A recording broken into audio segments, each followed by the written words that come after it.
I go up there and he's like, we couldn't have done this without you. He was like, there's no way I'm celebrating this without you. You've called him a maniac before on the sidelines. That's how so? So, I'll give you examples where, we only get bits and pieces of it because we're on the defensive side. But, let's say they just scored and he comes, with his long stride, coming over here, huffing and puffing, chest out.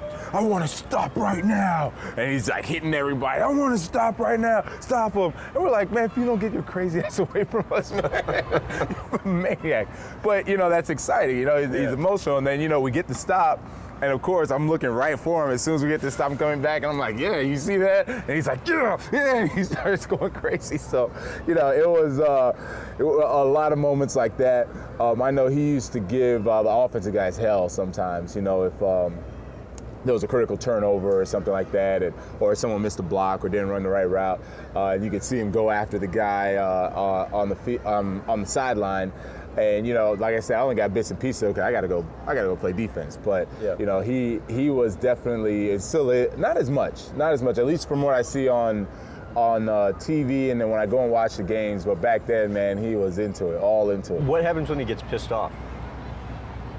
Well, is it the piss off because he doesn't have his juicy fruit, or is it the piss off because we're not playing well? Which one? Okay, wait. First, what's the deal with the juicy fruit obsession? I don't know, man. He has some weird. We're all superstitious, and we all have these quirky little habits. And him, it's juicy fruit. He wants his juicy fruit. I don't know why.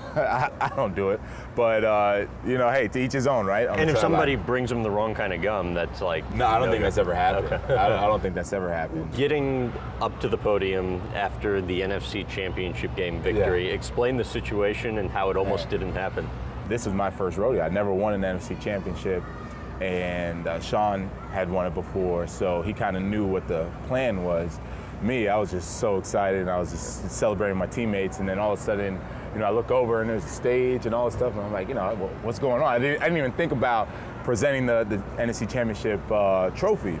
So it just so happened I was celebrating my friends, and I ended up being with my teammates and friends, and I ended up being kind of right near the podium, and all I hear is Sean Payton saying, "Where's Vilma? Where's Vilma?" So I go over there, and I'm about to go up, and then security stops me, and they're like, no, you can't go up, you can't go up. And it just so happened Sean was like, "Where's Vilma?" He looks down and he sees me, and he's like, "Vilma, get your ass up here, get up here." So he tells security, like, let's go, get him up. And I go up there, and he's like, "We couldn't have done this without you." He was like, "There's no way I'm celebrating this without you." And that's one moment I'll never forget, because you live for those moments, even though it happened once. It was memorable. I'll never forget it. That's what I played for. That moment right there is what I played for. And to have my coach who traded for me, and I always tell him thanks, because he traded for me when no one wanted me. I had a bad knee injury, and he told me that he wanted me to come in, be the captain, be the leader, and we're gonna win. And so when that happened, and he was saying, "Where's Vilma? Where's Vilma?" and he saw me, and was like, "Get up here, we couldn't have done without you." That I told my parents about that, man. It was awesome. It was a great moment. The role that you think, looking back, Sean Payton and the Saints played in your life would be what? Wow. Sean Payton and the Saints completed a chapter in my life when it comes to football. When I started playing football in high school, absolutely loved it. Never got to win or taste what a state championship was. I tasted real success at the University of Miami. And then I remember saying when I was at the University of Miami, if I ever got a chance to go to the NFL, that I wanted to win a Super Bowl, because that feeling of when I won the national championship, you can't replicate it. To me, it was the highest high that I'd ever experienced, right? So I said, I gotta win it. I gotta win one. So I come to New York and play my butt off, don't win. And as I said, I blow my knee out, and Sean says, "You know what, I'm gonna take a chance on you." So when I go down there, and the first season was 8-8, as I said, and it wasn't as good as we had hoped, we were like, how are we gonna win?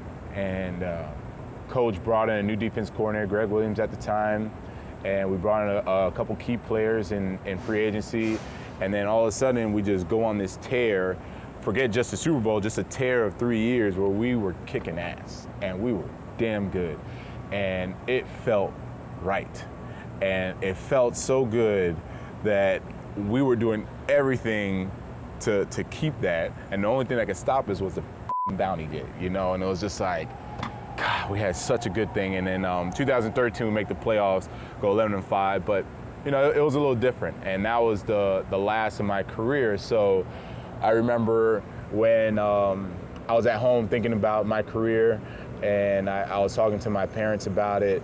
I said, you know what? It was satisfying. I was completely satisfied because I had the best times with Sean and with the Saints. I won a Super Bowl with Sean and the Saints, went to a Pro Bowl.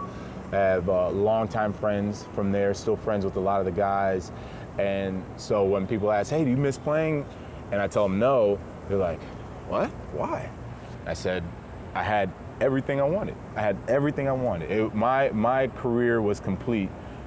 Sean helped me complete my career. The Saints helped me complete my career. The city of New Orleans did. It was awesome.